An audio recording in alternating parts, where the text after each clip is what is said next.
Chief PNP's 5-focused agenda in line with the Regional Director NCRPO 7-point agenda. Serbisyong may tibay, pamumunong may puso, tahimik umaksyon, maaasahan ang solusyon. Tubong Maynila, Pulis Maynila, may iba yung serbisyo para sa mga Manilenyo. Ating balikan ang unang 100 araw ng pamumuno ni Police Brigadier General Arnold Thomas C. Ibay, District Director ng Manila Police District. Sa kanyang pagkatalaga bilang Acting District Director noong October 2023, ay hinarap agad ni Police Brigadier General Ibay ang isa sa mga napakahalagang pambansang kaganapan, ang Barangay and Sangguniang Kabataan Election 2023.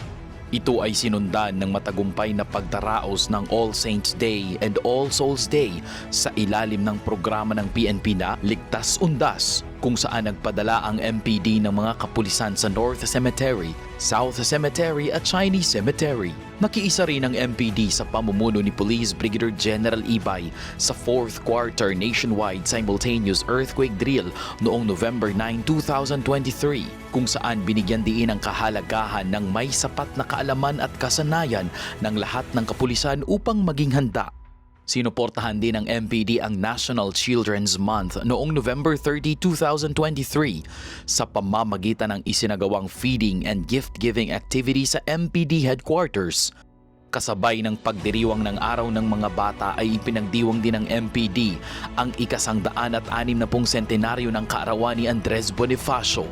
Ito ay dinaluhan ni Police Brigadier General Ibay kasama ang ina ng Maynila na si Honorable Mayor Maria Sheila Lacuna Pangan at si Vice Mayor Yul Servo Nieto, kasama ang MPD ng pamahalaang lungsod ng Maynila sa paglungsad ng Pasko sa Maynila sa pangunguna ni Mayor Hani Lacuna Pangan sa pamamagitan ng gift-giving activity para sa mga Manilenyo na isinagawa sa iba't ibang araw.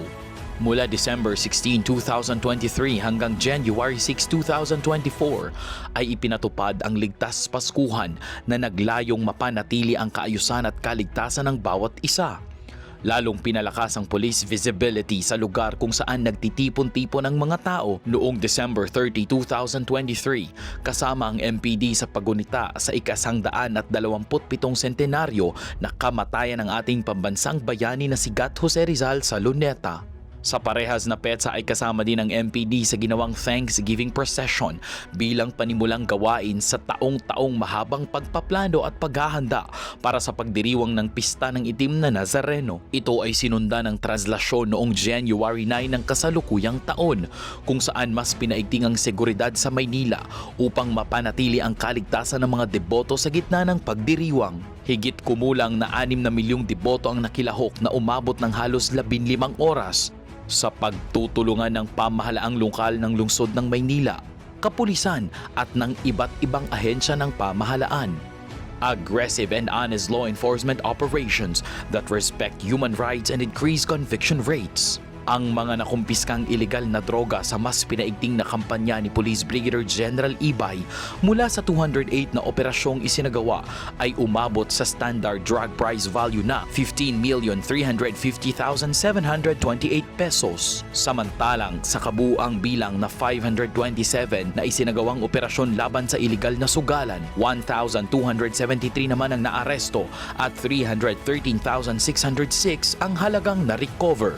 Matagumpay na nabawi ang 174 na hindi lisensyadong baril sa isinagawang 170 na operasyon na kung saan 170 din ang naaresto. Sa dako naman ng pagtugi sa mga tinatawag na wanted persons, 379 dito ay nasa kategorya ng top most wanted persons at 334 naman sa other wanted persons. Sa pamamagitan ng pagpapatupad ng mga ordinansang panglungsod, umabot sa kabuuang bilang na 68,316 ang mga naisampang kaso na may tinatayang multa na 1,686,500 pesos. Tuloy-tuloy din ang mga isinasagawang operasyon laban sa kriminalidad sa pamamagitan ng law enforcement checkpoints, Oplan Sita at Oplan Galugad na umabot sa kabuuang bilang na 178,737. Ang MPD ay nakapagtala ng 68,857 beat patrols, 22,267 mobile patrols 9,878 bike patrols at 16,223 motorcycle patrols. Boosting personal morale and welfare. Mataas ang pagpapahalaga ni Police Brigadier General Ibay sa kapakanan ng kapulisan ng Manila Police District bilang pagkilala sa mahusay na pagganap sa tungkulin ng Police Maynila. 22,243 na commendation letters ang naipamigay sa ilalim ng kanyang pamumuno. Nakapagbigay din ng halagang 20,903 pesos ang MPD bilang tulong pinansyal sa 6 na pulis na nangailangan. Sa ilalim ng Salamat Kapatid program, mayroong 9 na pulis na binigyan ng retirement honors bilang pagkilala sa kanilang tapat at makabuluhang serbisyo.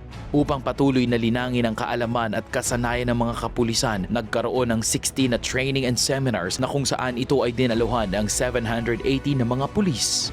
Enhanced Integrity. Noong October 24, 2023, taus-pusong sinuportahan ng MPD ang Bless Our Cups School of Leadership Graduation Ceremony na kung saan nagtapos sa pagsasanay at akreditasyon ng mga pastor. Layunin ng SWIM na mas tumibay ang buhay espiritual ng mga kapulisan sa tulong ng paggabay ng mga pastor bilang life coach, investing in information and communication technology development para sa mas maayos na komunikasyon. Mayroong 1,405 na iba't ibang radio ang nagagamit ng mga kapulisan at 144 IT equipment. Nakatanggap din ng donasyon na 5 desktop sets ang Manila Police District mula sa mga nagmamalasakit na stakeholders. Community engagement. Sa loob ng pamumuno ni Police Brigadier General Ibay ay mas lalong tumibay ang police-community relations sa pagitan ng MPD at ng mga pamayanang nasasakupan nito sa pamamagitan ng mas pinaigting na community engagement ng distrito. Sa pakikiisa ng mga barangay at ng mga police stations ay naisagawa ang iba't ibang community outreach program na umabot sa 958 outreach activities.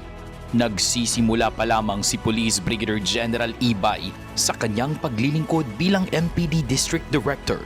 Subalit kapansin-pansin ang makabago, maganda, mahusay at matibay na serbisyo na kanyang ipinamala sa kapulisan ng Manila Police District bilang ating District Director.